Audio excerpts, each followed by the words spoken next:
So my original plan was to make this the 12 days of Craftmas, but that was a little ambitious. So maybe next year, subscribe and follow, you know, help us raise $25,000 for our next Christmas tree.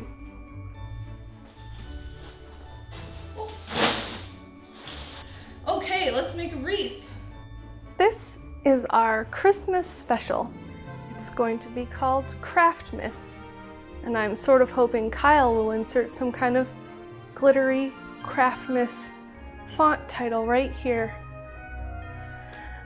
Christmas has always been a time of year that I just love, mostly because I like decorating and I like happiness and food and being with family. And this year is obviously different. Because of that, I decided to create a bit of a different type of Christmas. So I pulled together 5 different common Christmas decorations, and I decided to turn them into proper art projects where I would research their history, learn about the tradition, and then re-examine and put sort of a 2020 spin on the decoration. With any art project, I write down all of my inspiration first in a notebook. Once I have my list of plans, then I start to research each of the independent elements of that plan. I will say before I even begin that the primary source was the internet, and I didn't write down where all my source material is from. It was primarily from Wikipedia or articles in popular newspapers, and a lot was from stories behind the great traditions of Christmas by Ace Collins. I don't always have dates or names or where places were because sometimes that information wasn't included. So I apologize in advance. If you know the correct information and you want to provide it below, please feel free. Before we get into the crafts, we're gonna talk about the tree. Because it turns out it all sort of started with the tree. Thousands of years ago, the Vikings sort of had a love affair with the evergreen. They would bring bits of the evergreen into their home in the wintertime as a symbol of hope and resilience, because these beauties, they last all winter and they thrive. That's sort of where I decided to rest in my creative process for this project, in this idea of strength and resilience. But because I'm a good art student, I didn't stop there. As soon as I found something I liked, I continued researching the actual history of the Christmas tree. And here's some of what I found. In the 7th century, Saint Boniface, a monk, traveled across Europe.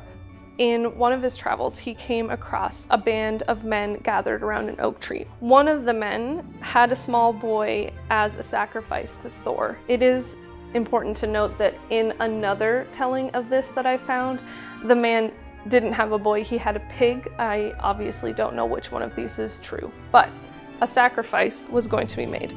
Boniface was not having this. He was like, stop, no.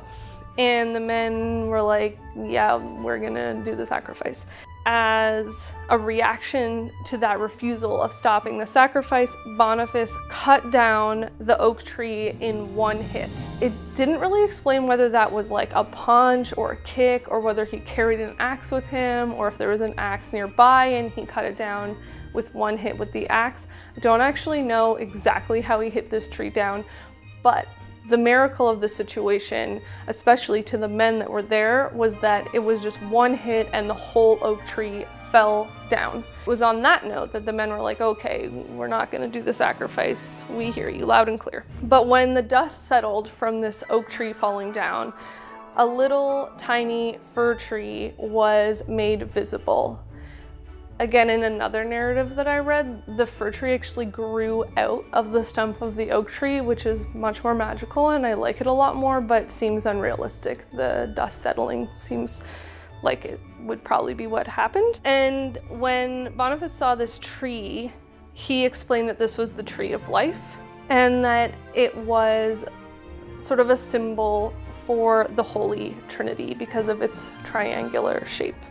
5 centuries later, this legend and this love for the evergreen tree continued. And it's been said that in the winters in France and Germany, evergreen trees were hung from ceilings as symbols of Christianity.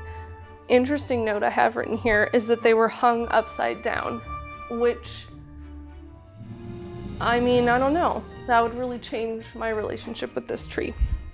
Anyway, 200 years after that, in the Baltic region, evergreens outside of Catholic churches would be decorated in December with apples and sometimes later candles, and they were called paradise trees, and they were used to explain the story of Adam and Eve.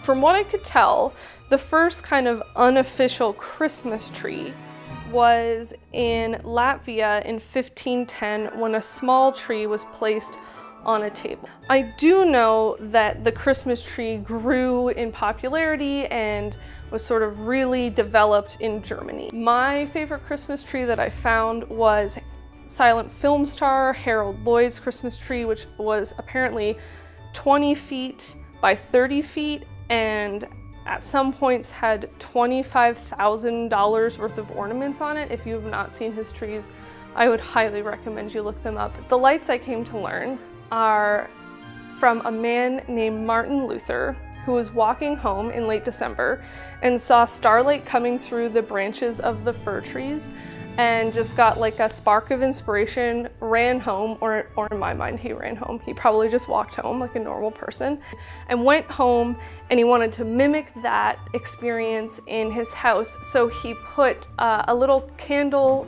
stand on his Christmas tree and put the candle in it and lit the candle, and that became this like beautiful image in his home. And then his neighbors started to do it and everybody started to do it, and you know, a lot of people probably burned their houses down from that, but it was really pretty.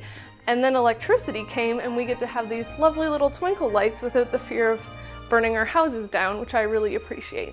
I always start with the base of lights because they're very hard to put on once you have a bunch of decorations on the tree.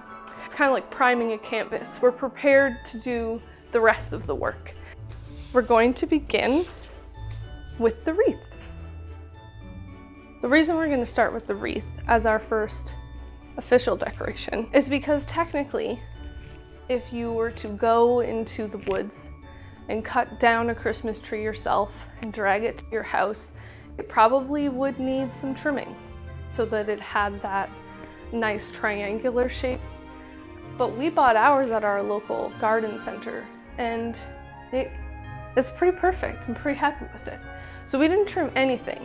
In the 16th century, in Germany, they would trim their trees, and then being economical about their Christmas crafting, they would use those trimmings to make the ornaments for the tree. So they basically like adorn their tree with bits of the tree itself. Waste not, want not is what I have here in my notes. So I decided to keep it traditional. I was just gonna work with the materials that already had all this good visual language built into it. So I stuck with the evergreen.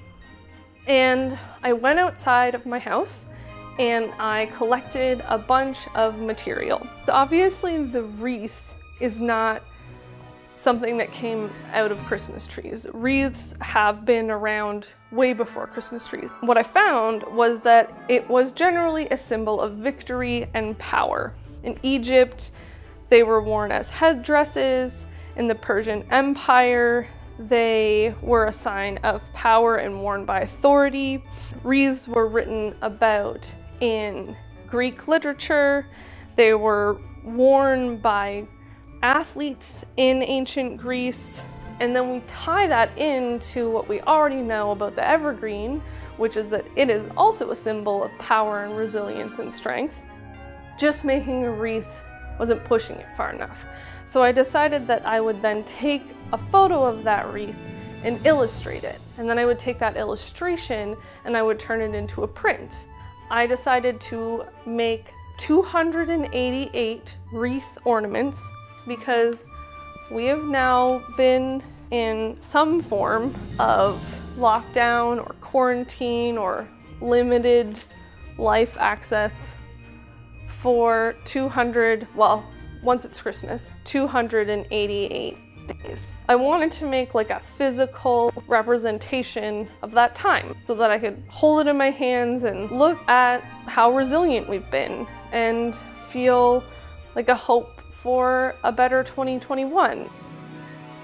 So realistically, putting 288 3x3-inch paper wreaths on your 5-foot tall tree is not the best idea.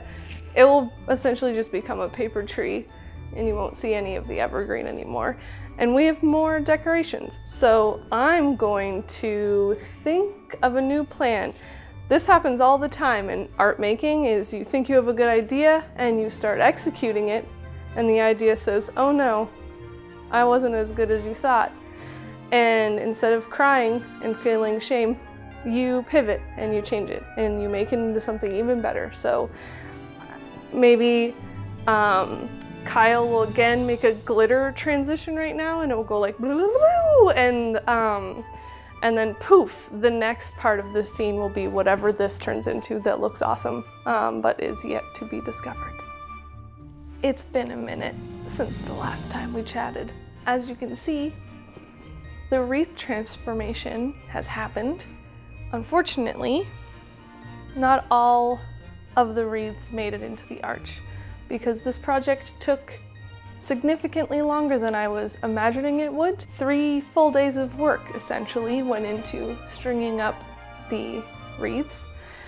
There's just an extra wreath circle around the poinsettia. But I think that this turned out quite well. Well, there you go. Now you know more about wreaths and you got to see what it would look like if 288 wreaths went up in your house in a paper arch. How fun is that? Thanks so much for hanging out with me. I had a lot of fun sharing this information with you, and I can't wait to bring you 4 more episodes. I'm gonna look at garland, stockings, ornaments, and wrapping paper. If you enjoyed this video, give it a thumbs up and check out the link to our Patreon below.